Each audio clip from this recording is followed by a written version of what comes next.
जब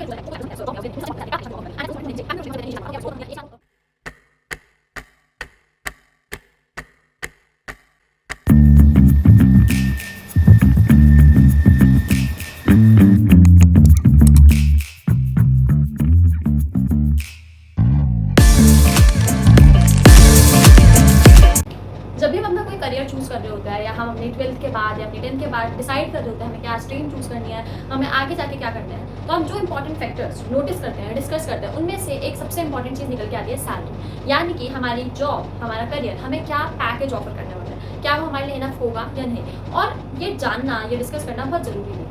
Hello everyone, this is me Srishti Chhaya forever, host and host. I am a cabin crew by profession and a content creator by choice and passion. इस video में मैं आपको बताने वाली हूँ cabin crew की salary, क्योंकि आप में से बहुत सारे लोग थे जो कंफ्यूज थे ये जानने के लिए, या बहुत कंफ्यूज थे कि हमारा स्टाइपेंड क्या होता है, ट्रेनिंग के टाइम पे हमारी सैलरी क्या होती है, आर्ट्स के अकॉर्डिंग सैलरी का क्या डिविजन होता है, और बहुत सारी चीज़ें जो आप लोगों को बहुत ज़्यादा कंफ्यूज करती है। इस वीडियो में मैं आपको हमारी सैलरी के बारे में जितना सिंपल तरीके से हो सके वैसे समझाने की पूरी कोशिश करूँगी।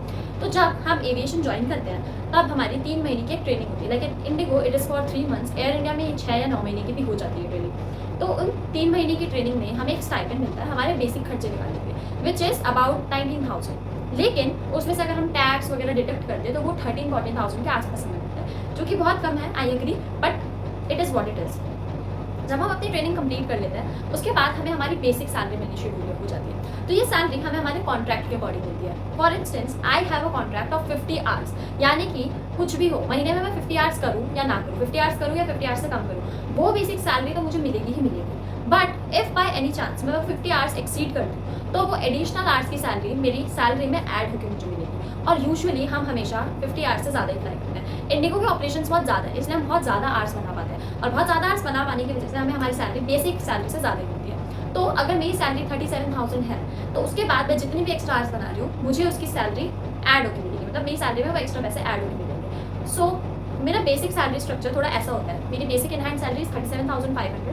आप पर 50 आवर्स से ऊपर जितने भी आवर्स बना रही हूँ, यानी कि मान लो मैं 50 से 60 के बीच में आवर्स बना रही हूँ, तो 50 से 60 का एक स्लॉट है। 50 से 60 में मैं जितने भी आवर्स ऐड करती जाऊँगी उसके हिसाब से मुझे पर 100 या पर 1000 रुपीज़ ऐड होकर मिलेगी। लेकिन अगर मैं 50 से 60 आवर्स का स्लॉट भी क्रॉस कर देती हूँ, यानी कि मैं 60 से 70 के बीच में कुछ पैसे बना रही हूँ, तो मेरे जो 50 से 60 वाले स्लॉट के पैसे थे वो उससे ज़्यादा होंगे। यानी कि 50 आवर्स क्रॉस करने के बाद, this is quite confusing, 50 hours cross करने के बाद, यानी मान लो मैं 52 आवर्स बना रही हूँ, तो मुझे वो 2 घंटे के एक्स्ट्रा पैसे मिल रहे हैं, फॉर इंस्टेंस 900 रुपये। बट अगर मैं 62 आवर्स बना रही हूँ, यानी कि मैंने 60 वाला स्लॉट भी क्रॉस कर दिया, तो अब मुझे जो एडिशनल 2 घंटे उसके 800-900 रुपये नहीं मिलेंगे, मुझे उसके 1500-2000 ऐसे रुपये मिलेंगे, ठीक है। तो वो पिछले वाले से ज़्यादा होगा। ऐसे करके हमारी सैलरी ऐड हो गया। इसके अलावा हमें मिलता है हमारा एक लेओवर अलाउंस। हर महीने हम कुछ लेओवर्स करते हैं, यानी कि हम मान लो 3 डे पैटर्न पे गए या 2 डे पैटर्न पे गए, तो मैं मान लो मैंने 4 सेक्टर कवर करे, दिल्ली, पटना, भुवनेश्वर एंड XYZ, और फिर मैं एक जगह पे रुकी, मैं अपने होम बेस पे नहीं आई, मैं उस जगह पे रुकी, फिर मैंने अगली जगह उस जगह से फ्लाइट्स ऑपरेट करी, फिर मैं किसी और जगह पे रुकी, फिर मैंने वहाँ से फ्लाइट्स ऑपरेट करी, फिर मैं वापस अपने बेस पे, तो मैंने 2 लेओवर्स कवर करे बीच के 2 दिनों में। तो उन 2 लेओवर्स के मुझे अलग से पैसे मिलते हैं, जो कि होते हैं 750 रुपीज़ अराउंड। तो वो पैसे भी हमारे बैंक अकाउंट में 10 तारीख को आते हैं, यानी कि हमारी सैलरी जो होती है वो 31 को आ जाती है, और जो हमारे लेओवर्स के पूरे महीने में हमने जितने भी लेओवर्स करे होते हैं उसके 750 रुपीज़ हमें 10 तारीख को मिलता है। अगर मैंने एक महीने में 5 लेओवर्स करे तो 750 इंटू 5 मेरे को महीने के 10 तारीख को मेरे बैंक अकाउंट में मिल जाए। इसके अलावा अगर मैं डेड हेड ट्रैवल करती हूँ या मैं एयरपोर्ट स्टैंड बाय करती हूँ, तो इसके भी हमें एडिशनल 250 रुपये मिलता है। अगर मैं एक एयरपोर्ट स्टैंड बाय कर रही हूँ तो मुझे 250 रुपीज़ मिलेंगे। अगर मैं एक डेड हेड ट्रैवल कर रही हूँ, डेड हेड ट्रैवल यानी कि मेरे 4 सेक्टर थे, 3 सेक्टर मैंने ऑपरेट करा और चौथे सेक्टर में मैं एज अ पैसेंजर आ रही हूँ, या फिर मेरे को फ्लाइट ऑपरेट करनी है, बट मेरे को बॉम्बे से फ्लाइट ऑपरेट करनी है एंड आई एम इन चंडीगढ़, तो मैं चंडीगढ़ से बॉम्बे पहले डेड हेड करके जाऊँगी, फिर बॉम्बे से फ्लाइट्स ऑपरेट करूँगी। तो मैंने जो डेड हेड ट्रैवल करा है वो भी तो मैं गई हूँ ना, मैंने अपना टाइम दिया है, तो उसके लिए मुझे अलग से पैसे मिलेंगे, वो मेरी सैलरी में अकाउंट में आ जाएंगे।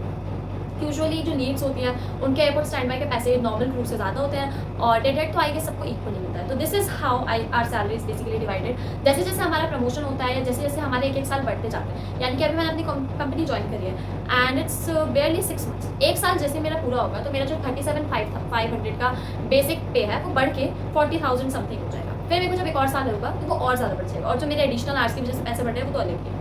इसके अलावा हर साल में 2 बार हमें बोनस मिलता है। पहला जब हमारा फाइनेंशियल ईयर एंड हो रहा होता है, दूसरा जो कंपनी का प्रॉफिट होता है जब उसका डिवीजन हो रहा होता है तो क्रू को भी उसके डिवीजन का कुछ परसेंट मिलता है। This is in Indigo, I don't know about other airlines, पर इंडिगो में ऐसा होता है कि कंपनी ने पूरे साल में जितना भी प्रॉफिट कमाया होता है उसका कुछ शेयर क्रू की सैलरी में भी ऐड होकर बोनस के तौर पर होता है। इसके अलावा दिवाली बोनस वगैरह तो होता है। So that's the basic division of our salary which is quite good. महीने में हम अगर किसी छोटे बेस से अप्लाई कर रहे हैं तो लेओवर एंड ऑल मिला के 50,000 आराम से उठा लेते हैं। और अगर हम दिल्ली, बॉम्बे, चेन्नई, हैदराबाद जैसे बड़े बड़े बेसिस से अप्लाई कर रहे हैं, बैंगलोर वगैरह ऐसे बेसिस से अप्लाई कर रहे हैं, तो हम 60-70,000 आराम से उठा लेते हैं अपने इनिशियल फेज में। और ज़्यादा एक्सपीरियंस होगा, आपको ज़्यादा टाइम होगा कंपनी में, तो ऑब्वियसली आप ज़्यादा टाइम होगे।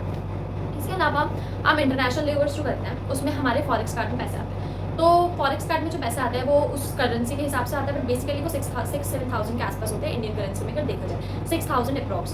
तो आप वो पैसे चाहो तो खर्च भी कर सकते हो और ना चाहो तो उसको वापस इंडियन करेंसी में ट्रांसफर करा के अपने पास रख भी सकते हो। तो वो एडिशनल पे होता है, आपको जितने इंटरनेशनल लेवर्स मिल रहे हैं उस हिसाब से आप उसको कैलकुलेट करके रख लो।